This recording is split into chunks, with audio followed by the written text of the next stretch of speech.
And welcome everyone to the MSL Code Silver Semifinals. This is the MSL Season 2, by the way. Previously we went by Code S, Code A, Code B, etc. However, to make things a little bit more understandable for most people, we changed the naming conventions. So there you go. All we got going on here is a little bit of TVZ, actually. So up here in the top left-hand corner of Belshir Vestige, we have Bean as the green Zerg, out there with this nasty little larva. And his opponent down here in the bottom right-hand corner is the orange Terran, is Blitz. So, Belshir Vestige. It's a new map for Heart of the Swarm. It's a pretty popular map. It's one of the ones that's currently in the map pool. So it's played quite a bit. Most of you are probably pretty well familiar with it. Big thing to note, small ramp, and it's one that actually the defender has a concave on for the most part. There's some of the ramps that, you know, the wall will continue going this direction, and it's actually easy for the defenders, or for the aggressors, if they push right up against that wall and they have vision, you can actually get a concave on the defending units. So that's something to know. Also, there's this natural that's easy-ish to close off. It's not super small, it's not super huge though, so nothing crazy going on there. We have a really late, okay, 14 hatch, perfect. This ramp right here, this little area right here is quite important. You see a lot of engagements here, as struggling to get this third base is generally where most of the contention happens, because the natural is pretty easy to take, and then it becomes the army kind of ends up being in here while they try to simultaneously defend over here and over here. So other things to note is sometimes you have proxies that happen on these sides, but it looks like we're not going to have any of that, as nothing like that has happened. With the scouting done by both players, I do believe. No, Blitz deciding he doesn't actually need to scout. He's cooler than scouting, which is fine. I felt like the same thing in scouting when I was a kid as well. We were definitely cooler than all the other kids in scout camp. I don't know if anyone else had that same experience. But all the other people there were weird, and we were the only normal people. That's how I felt anyway. Of course, we were probably not awesome. So the scouting drone does, in fact, get taken out, and the Overlord deciding it's not wise to go in there after his buddy just passed. So, good thing there. Standard, we had the 14 hatch, 14 pool. We do have that followed up, though, with a really quick gas by Bean. So we're going to see how exactly that goes. Could be for early speed, and to be a little bit aggressive. It could also be to start accumulating gas for some of those upgrades. Could be for banelings. We will yet see. His opponent is going 2 racks into factory, so another very standard build. A little bit surprised that Blitz doesn't have an orbital command at this point. Generally, you do the orbital command. The big question for Terran players is all openings are actually really similar. It's just when do you get your gas and when do you start your barracks. There's not too many like other crazy things you can do. And no matter what happens, the question is always, do you get your orbital command on 15 or on 16? Because when this barracks gets done, you have about 5-ish seconds before, if you've already started a worker in your command center, once this finishes, that SCV has another like 10-ish seconds on it. So do you not build that worker and build the orbital command immediately, or do you wait for the finish for the orbital, or for the, do you wait for it to finish and then build the orbital? So it's quite a conundrum. There's not really a best answer. It's just something to talk about with your Terran buddies. Do you build on 15 or do you build on 16?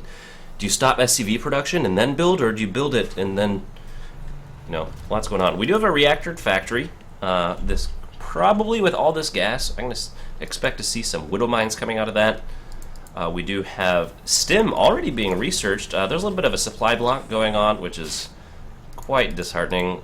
Interesting spine crawler placement. However, if he's expecting Hellions, this is totally appropriate.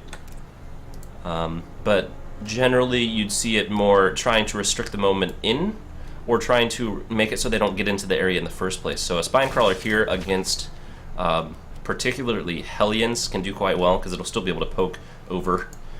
Or I would expect to see one in this side as well.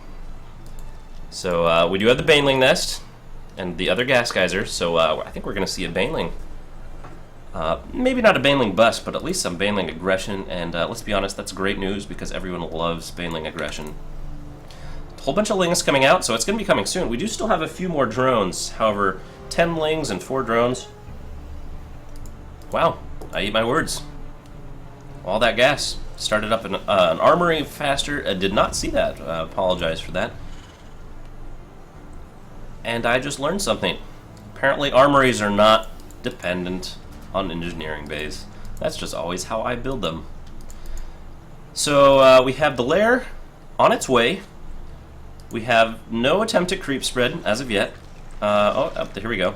None. Connecting the bases. I would actually say that connecting the bases is more important than spreading it out, particularly if you're worrying about something from your Terran opponent doing something like not Baneling.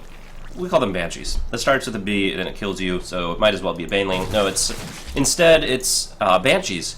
And so keeping these bases connected with creep is actually super important because queens are so slow off of creep. But continue to spread it forward. That's another good idea. Having an extra queen to do so. Nice job. Some Banelings getting sniped, or should get sniped. They're not wanting to go in there by themselves. Oh, he's gonna get a huge connection.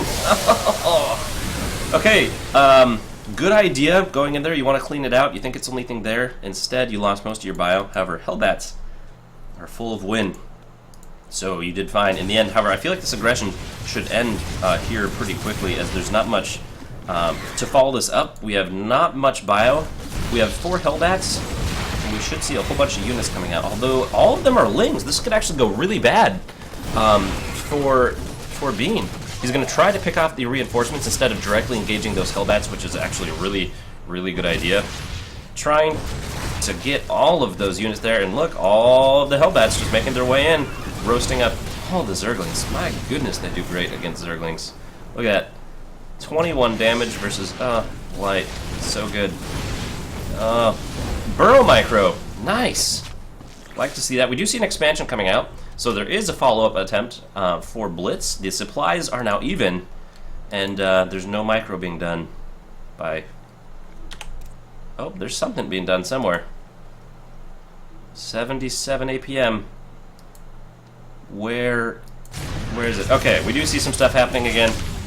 Makes me feel a bit better. He really doesn't have anything to fight these Hellbats. He needs to throw down a Roach Horn. He needed to do that a while ago. This Spine Crawler is not a bad idea. It just doesn't have the ability. Oh, look at how many Lings get roasted trying to clean up those Hellbats. It looks like he has pushed back this aggression for now, but he lost quite a bit. You're looking at units lost. Double the resources. Most of them were Zerglings. And what that mostly means is that he's now very down on Larva. Going ahead and looking at the unit count, though, he's still vastly ahead in the worker count. And they're actually on relatively even footings. Attacking, though, is probably not a good idea. However, you had all those extra Lings. I can understand wanting to make some use of them. But knowing that your opponent is producing Hellbats, generally, it's not a good idea to keep producing things with light armor or things that are swarming. Particularly like Lings. So I would go for more Roach type compositions, maybe some Hydras. Anything that's larger and disperses that splash damage, and also that makes the Hellbats walk up to them, because the movement speed of Hellbats is actually not all that fast. Those Widow Mines are going to be picked off. Very sad indeed. Although now we're starting to see some additional tech coming out from Blitz. We have the Starport going down, and it looks like Bean here, he does have both of these Evo chambers. It looks like he's going melee and armor. Okay, Carapace. It's a good choice. Melee suggests that he's wanting to stick on melee-based units, such as Lings and Ultras. Ultras are quite good against Hellbats, because they're so large, the splash damage is basically nullified on a single Ultralisk. However, he's nowhere near getting that. There's nothing to even allow him to make... Okay, the Infestation Pit is on its way, so he should be able to morph into a Hive sometime here in the near future. And I feel like at this point he should be... Oh, and a Spire as well. He's built so many things. He's not built any more drones. He's now behind in the worker count, and he's about to lose a whole bunch of his army again. And one Hellbat says, "I got this, guys." And he did. So No complaining there. Good move here. This is super annoying. Not something you could do in Brood War, because Overlords didn't poop creep then, but they do now. And that makes it more terrifying. Good idea. Continuing to spread a little bit of that creep. And interested to see what he does. He has an Infestation Pit and the Spire. So which one is he going to be spending all of his gas in? Because right now he's only on 2 gas income. He's got double ups. So is he going to go Muta, or is he going to go Infestor, or is he going to just try to go for that Hive and try to go for those new units that I just blanked my name on? Swarmhost. There you go, Swarmhost. A good surround, but so many Zerglings are dying right here. It's totally lopsided. Wow. Continuing to stay ahead in the units lost. Well, generally you'd like to be ahead of your opponent in many things in StarCraft. Units lost is one of those that you just shouldn't be ahead on. These 2 Hellbats should get picked off. The Spore Crawlers here should not have a problem dealing with that. A whole bunch of Lings lost unnecessarily. But Lings are relatively expendable. Good. Very active on the map with these... with those Lings, actually. I really like how he's been spreading himself all over. And trying to keep tabs on what exactly is going on. Ooh, Brood Banelings. It's a good idea. I think it would have done better right there, because this is the path that the units take. But, either way, another small engagement here. Looks like he's going for 14 more drones. And noticing that he doesn't have any drones to populate this area over here. Noticing that he basically has no drones here or over here. I think that's a good move. He's pulled workers off of gas. So interesting to me. He went Spire and then Infestation Pit. And is not getting gas, so he can't actually use any of the things that are there. Continuing to pick off units. 2 Mutas is not enough to actually to really threaten your opponent into doing much. However, Hellbats can't shoot up, so it's not a bad idea. But now he's exposed and shown those Mutas.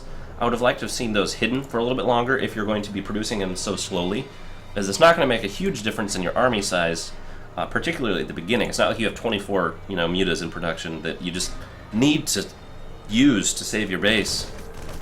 Yeah, look at that. 1 Marine takes a Muta to almost, well, 2/3 health, exactly. Continuing the creep spread, I like that. This base now feels pretty secure back here. It still is a little bit vulnerable, but now with the creep spread starting to continue forward, he has not only increased vision of the area, but he also has